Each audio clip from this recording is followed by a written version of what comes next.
Hey guys, Hugo's asleep, so I'm just gonna give a quick tidbit on where I'm at with the Generations board game. Hopefully I'll just be able to use this Instagram as kind of a game development diary so that you guys can keep up with everything that's happening and where I'm at with it. Okay, so to describe the game before the Indiegogo launches, I just wanted to sketch out a quick idea of what we've got going on. Imagine that's an actual rectangle. And there's maps on here, there's land masses, bodies of water, etc. In the middle, there's this cool dial. What this dial has is rings, kind of like tree rings, and then beads that slide around on each of these rings.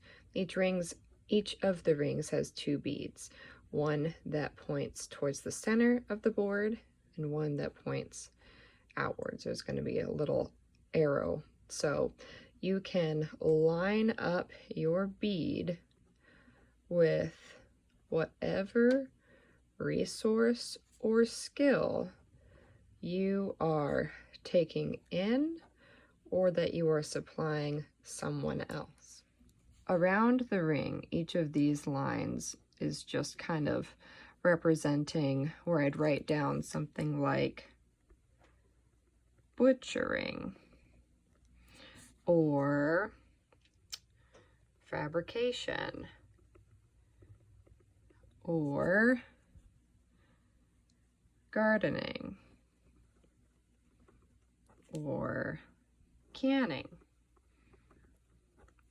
So say someone needs the skill of canning and they have the skill of butchering. Another player is probably going to have the skill of canning, and maybe they need the resource of land, and maybe another person has the resource of land and maybe needs the resource, let's say, I'm just gonna do animal husbandry.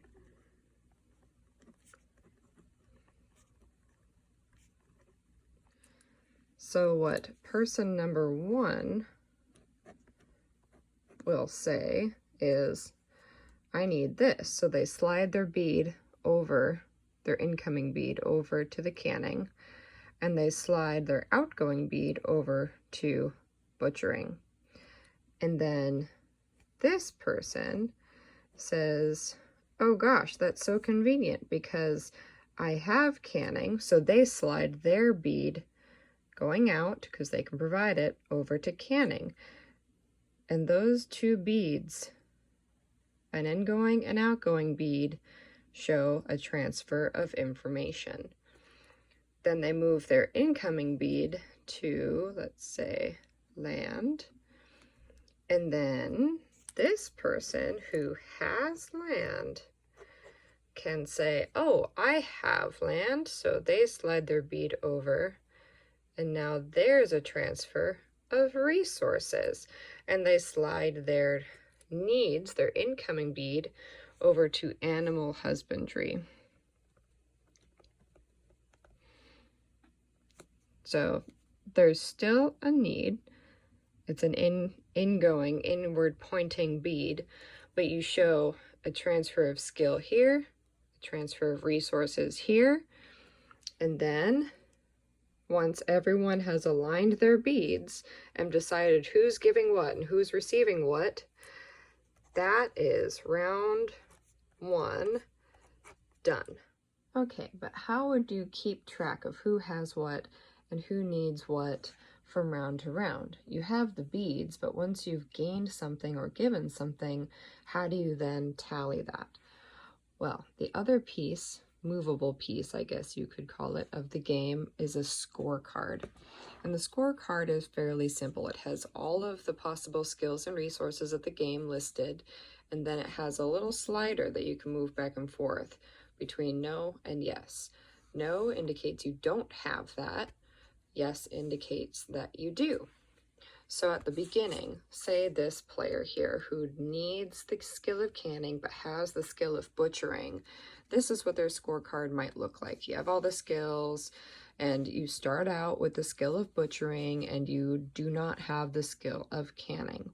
So by swapping like we did just now in round 1, his or her or their scorecard would reflect butchering. Yes, we still have that. When you give a skill or provide a skill, you're teaching it, but you're not losing it yourself. And now they possess the skill of canning. So as the game progresses, there's going to be continual swaps, and over the course of the game, players accumulate these skills and resources. So they may end up with a scorecard that looks like this.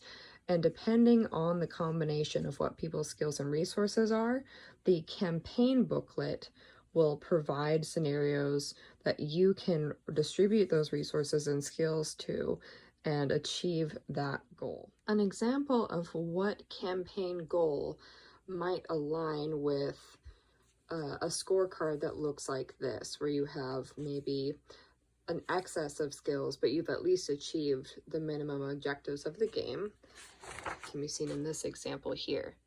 So we all start out with various skills. Some people have more skills than they need to achieve the objective, and some have less skills than they need to achieve the objective, or the same goes for resources. So say an example campaign in the booklet is, all players must learn the skill of gardening and have access to land, seeds, and soil. In order to have access, you need one of the players, to provide land and be able to give it to one receiving party per round. You can only provide one skill or one resource to someone else, to another player, per round, and you can only receive one resource or one skill per round.